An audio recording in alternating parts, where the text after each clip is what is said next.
Saya beberapa kali bikin postingan yang berkaitan dengan kayak begini tuh muncul tuh kayak gunung es dia.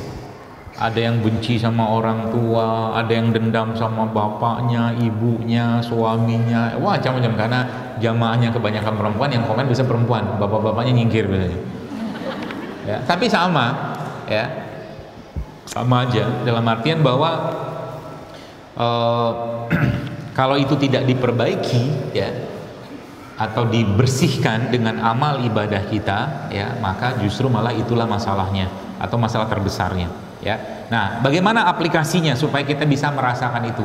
Ya, para ulama itu sekalian ketika mereka mengajarkan atau mungkin mempelajari hadis innamal a'malu binniyat itu, ya, maka itu sebenarnya bisa kita aplikasikan dalam kehidupan kita dengan cara apa? Ketika kita beribadah, ya, kita beramal soleh, kita berbuat baik, maka nggak usah buru-buru.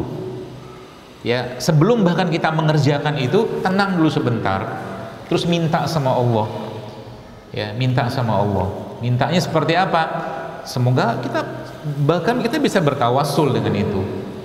Ya, Anda waktu mau sholat itu kan diam dulu sebentar, nggak usah langsung angkat tangan dulu, diam dulu sebentar, bicara sama Allah, sehingga muncul rasa takutnya, muncul rasa harapnya, muncul kebahagiaannya.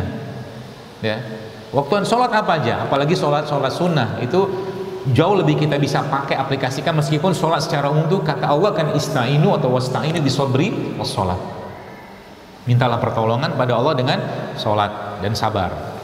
Ya, diam dulu sebentar, ya Allah, sebentar lagi aku akan menghadapmu.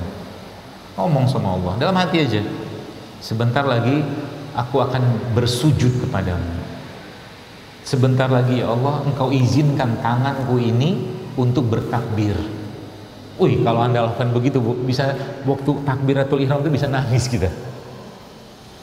Kenapa saya katakan begini? Karena wallah, bukan karena tangan kita ini yang masih sehat, ya, yang masih kuat otaknya bisa memerintah dari perintah dari otak sehingga dia bersih. Wallah, bukan. Tapi Allah yang berkehendak kita bisa sholat saat itu. Sehingga sholat itu bermakna. Ya, sholat itu punya power untuk kita. Sehingga sholat itu sebagaimana Allah menyebutkan tadi, dia mencegah perbuatan itu bisa bekerja, jurus itu atau katakanlah resep dari Allah itu untuk kita, takut kita. Ya, biasanya problem kayak begini nih, ya, banyak terjadi di orang-orang usia 40 tahun ke bawah, ya, karena salah satu yang disampaikan oleh Rasulullah dan disebutkan dalam Al-Quran, doa orang yang sudah 40 tahun ke atas itu, ingat ya, dalam surat Al-Ahqaf itu, Rabbi a'uzidni an ashkura ni'mataka allati an'amta 'alayya wa 'ala walidayya wa na'amal sholihan tarda wa asli fi dzurriyyati inni tubtu ilaik wa inni minal muslimin. Nah, 40 tahun sudah matang dia. Gitu.